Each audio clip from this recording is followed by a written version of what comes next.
ജിത്തു ജോസഫിൻ്റെ സംവിധാനത്തിൽ അദ്ദേഹം തന്നെ കഥ എഴുതി മോഹൻലാൽ പ്രധാന കഥാപാത്രത്തിലെത്തുന്ന മലയാളികൾ ഏറ്റവും കൂടുതൽ കാണാൻ ആഗ്രഹിക്കുന്ന സിനിമ, ആ സിനിമയുടെ ട്രെയിലർ പുറത്തു വന്നിരിക്കുകയാണ്. എല്ലാവരും കണ്ടു കാണുമെന്ന് പ്രതീക്ഷിക്കുന്നു. അപ്പോൾ ട്രെയിലറിനെ കുറിച്ച് നമ്മൾ സംസാരിക്കാൻ പോകുന്നത്. നമസ്കാരം, എൻ്റെ പേര് വിഷ്ണു. എൻ്റെ ചാനലിലേക്ക് ഏവർക്കും സ്വാഗതം. ദൃശ്യം 3 മലയാളത്തിൽ ഏറ്റവും കൂടുതൽ ആൾക്കാർ കാത്തിരിക്കുന്ന ഒരു സിനിമയാണ് ദൃശ്യം 3 എന്ന് പറയുന്നത്. മലയാളത്തിൽ മാത്രമല്ല, എനിക്ക് തോന്നുന്നു വേൾഡിലുള്ള ലോകത്തുള്ള എല്ലാ ആൾക്കാരും ഈ ഒരു സിനിമ കാണാൻ വേണ്ടി വെയിറ്റ് ചെയ്യുന്നതെന്ന് ഞാൻ പ്രതീക്ഷിക്കുന്നുണ്ട്. ആൻഡ് അങ്ങനെയാണെങ്കിൽ തീർച്ചയായും താഴെ കമൻറ്റ് ചെയ്യുക. ആൻഡ് ഓഫ് കോഴ്സ് ഈ പടം റിലീസാവുന്നത് മെയ് 21, അന്ന് മോഹൻലാലിൻ്റെ ലാലേട്ടൻ്റെ പിറന്നാളാണ്. സോ പിറന്നാളിലാണ് ഈ സിനിമ റിലീസാവുന്നത്. ഈ സിനിമയുടെ ടീസർ ഇതിനു മുമ്പ് വന്നിട്ടുണ്ടായിരുന്നു. സോ എനിക്ക് ഫസ്റ്റ് അത്ര ഇൻട്രസ്റ്റിംഗ് ആയിട്ടൊന്നും തോന്നിയിട്ടില്ലായിരുന്നു. പക്ഷേ ട്രെയിലർ ആക്ച്വലി ഭയങ്കര ഇൻട്രസ്റ്റിംഗ് ആയിട്ടുണ്ട്, ഭയങ്കര ടെൻഷൻ ബിൽഡ് ചെയ്യും പോലും ഉണ്ട്. ആൻഡ് ഈ ഒരു സിനിമയോട് കൂടി ഈ സിനിമ അവസാനിക്കുമ്പോൾ എന്ന് തോന്നുന്ന തരത്തിലാണ് ട്രെയിലർ കട്ട് ചെയ്തിരിക്കുന്നത്. സോ ട്രെയിലറിൻ്റെ ഉള്ളിലേക്ക് പോവുകയാണെങ്കിൽ ജോർജ് കുട്ടി കുടുംബം ആദ്യമായിട്ട് വരുന്നത് 2013 അന്നിന് ഈ 13 വയസ്സേ ഉള്ളൂ. ഇന്ന് ഏകദേശം 13 വർഷങ്ങൾ കഴിയുന്നുണ്ട്. സോ നിങ്ങൾക്ക് എല്ലാവർക്കും മനസ്സിലാവും ഈ സിനിമ മലയാള സിനിമയ്ക്ക് ഉണ്ടാക്കി കൊടുത്ത ആ ഒരു ഇതൊക്കെ വളരെ വലുതാണ്. ആൻഡ് പറയേണ്ട ആവശ്യമില്ലല്ലോ.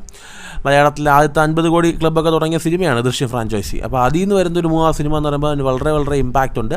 അത് നിങ്ങൾക്ക് എല്ലാവർക്കും 2021 ദൃശ്യം 2 റിലീസാകുമ്പോൾ അതിൻ്റെ അനൗൺസ്മെൻ്റ് ഒക്കെ വരുമ്പോൾ ആൾക്കാരൊക്കെ ഒരുപാട് സംശയിച്ചിരുന്നു. കാരണം ഈ പടത്തിന് സെക്കൻഡ് പാർട്ട് വേണോ, വെറുതെ ഫസ്റ്റ് പടത്തിൻ്റെ പേര് കളയാൻ വേണ്ടിയല്ലേ സെക്കൻഡ് പാർട്ട് എന്നൊക്കെ പറഞ്ഞവരെയൊക്കെ എന്താ പറയുക, വായിൽ വിരൽ വയ്ക്കും പോലത്തെ ഒരു പരിപാടിയായിരുന്നു ജിത്തു ജോസഫ് അന്ന് കാണിച്ചിരുന്നത്. എന്താ പറയുക, യെസ്, ദൃശ്യം 2 വന്നത് OTT-യിലാണെങ്കിലും അത് കണ്ടവരുടെ പലരുടെ കിളി പറന്നുപോയി. കാരണം ആ തരത്തിലാണ് ആ സിനിമ ചെയ്തിരുന്നത്. കുറച്ച് വർഷങ്ങൾക്ക് ശേഷം ആ സിനിമ മേക്കിംഗ് കൊള്ളില്ല, സീരിയൽ പോലെ ഇരിക്കുന്നു എന്നൊക്കെ ആൾക്കാർ പറഞ്ഞ് കളിയാക്കിയെങ്കിലും ഒക്കെ ഉണ്ടെങ്കിലും ഇറ്റ്സ് ഗീവ് എ ഗ്രേറ്റ് എന്താ പറയുക ഒരു സിനിമാറ്റിക് എക്സ്പീരിയൻസ്. വളരെ നമ്മൾ OTT-യിലാണ് കണ്ടതെങ്കിൽ പോയെങ്കിലും ആ ടെൻഷൻ ബിൽഡപ്പും കാര്യങ്ങളൊക്കെ വളരെ നന്നായിട്ടുണ്ടായിരുന്നു. സോ ഇപ്പോൾ തേർഡ് പാർട്ടിലേക്ക് വന്ന് നിൽക്കാൻ നേരത്ത് ട്രെയിലറിൽ നിന്ന് മനസ്സിലാക്കുന്നത് ഇതിനു മുമ്പ് കണ്ട പോലൊരു ജോർജ് കുട്ടിയല്ല നമ്മൾ കാണാൻ പോകുന്നത്. കുറച്ചുകൂടെ ടെൻസ്ഡ് ആയിട്ടുള്ള, താൻ ചെയ്ത കാര്യങ്ങളിൽ കുറ്റബോധമുള്ള, ഇല്ലെങ്കിൽ തൻ്റെ മക്കൾ തന്നെ ഒരു ക്രിമിനലായിട്ട് കാണുന്നു സംശയിക്കുന്ന ഒരു ജോർജ് കുട്ടിയാണ് നമ്മളിതിൽ കാണാൻ പോകുന്നത്. അതുപോലെ തന്നെ പുതിയ 2 കഥാപാത്രങ്ങളെ കൂടെ അകത്ത് ഇൻക്ലൂഡ് ആയിട്ടുണ്ട്.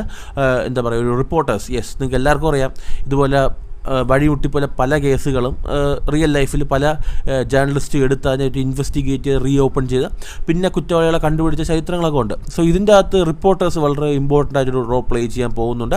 വീണ നന്ദകുമാറാണ് കഥാപാത്രം ചെയ്യാൻ പോകുന്നത്. സോ എന്താ പറയുക, ഇത് ന്യൂസ് ഏറ്റെടുക്കുന്നു, അവരിതിനെക്കുറിച്ചൊരു കവർ സ്റ്റോറി ചെയ്യാം. അതിന് നമ്മൾ ജോർജ് കുട്ടി ടാക്കിൾ ചെയ്യുമോ ഇല്ലയോ നമുക്ക് ക്ലിയർ ആയിട്ട് അറിയത്തില്ല. അപ്പോൾ ഇതിന് മുമ്പ് കണ്ട ഒരു ജോർജ് കുട്ടി അല്ല നമ്മളിവിടെ കാണുന്നത്. കുറച്ച് പേടിയുള്ള ഒരു കഥാപാത്രം തന്നെയാണ്. ടീച്ചറിൻ്റെ അകത്തും പുള്ളി പറഞ്ഞിട്ടുണ്ടായിരുന്നു പുള്ളിക്ക് പേടിയാവുന്നു. സോ ഇതിൻ്റെ അകത്ത് നമുക്ക് കാണാൻ കഴിയുന്നുണ്ട് പുള്ളി കുറേ ടെൻസ്ഡാണ്. കാരണം ഈ സെക്കൻഡ് പാർട്ടിൻ്റെ അകത്ത് തന്നെ പറയുന്നുണ്ട്, പുള്ളിയുടെ ശിക്ഷ തന്നെ ഇതാണ്. പുള്ളി അന്വേഷിച്ച് ആര് വന്നോ ഇല്ലെങ്കിലും പുള്ളി ഇങ്ങനെ എന്തെങ്കിലും പ്രിപ്പയർ ചെയ്തുകൊണ്ടേയിരിക്കണം. അത് പുള്ളിയൊരു ഭയമാണ്. അത് ഇതിൻ്റെ അത് കണ്ടിന്യൂ ചെയ്യാൻ വളരെ ചാൻസ് കൂടുതലാണ്. ഈ ട്രെയിലറിൻ്റെ അകത്ത് യൂസ് ചെയ്ത ബാക്ക്ഗ്രൗണ്ട് സ്കോർ ആക്ച്വലി ഭയങ്കര എന്താ പറയുക ഒരു എക്സൈറ്റ്മെൻറ്റ് തരുന്നതാണ്. ആൻഡ് അതുപോലെ തന്നെ പലരും പറയുന്നത് ഈ ഇളയ കുട്ടി കാലുമാറും എന്നൊക്കെ ഒരു ചെറിയ തിയറിയും വരുന്നുണ്ട്. എത്രമാത്രം സത്യമാണെന്നൊക്കെ അറിയത്തില്ല. സോ എത്ര പേര് ദൃശ്യം 3 കാണാൻ വെയിറ്റിംഗ് എന്നുള്ള കാര്യം തീർച്ചയായും താഴെ കമൻറ്റ് ചെയ്യുക. നിങ്ങളുടെ അഭിപ്രായങ്ങൾ എന്താണ്? ഈ ഒരു ട്രെയിലർ ഓവറോൾ കണ്ടിട്ട് പടം എങ്ങനെയായിരിക്കും കാര്യം തീർച്ചയായും താഴെ കമൻറ്റ് ചെയ്യുക. ആൻഡ് എത്ര പേര് ഫസ്റ്റ് ഡേ ഫസ്റ്റ് ഷോയ്ക്ക് പോകുന്നുള്ള കാര്യം തീർച്ചയായും താഴെ കമൻറ്റ് ചെയ്യുക. എനിക്ക് ട്രെയിലർ കാണുമ്പോൾ നമുക്ക് ലാലേട്ടൻ്റെ ഒരു എന്താ പറയുക മികച്ചൊരു പ്രകടനം, ഒരു അഭിനയ പ്രകടനം ഈ സിനിമയ്ക്കകത്തുണ്ട് എന്ന് ഞാൻ പ്രതീക്ഷിക്കുന്നു. 2-3 ഷോട്ടിലൊക്കെ പുള്ളി ചെയ്തിരിക്കുന്ന രീതി, പുള്ളിയുടെ മുഖത്തിൻ്റെ എക്സ്പ്രഷനൊക്കെ ഭയങ്കര രസമായിട്ടുണ്ട്.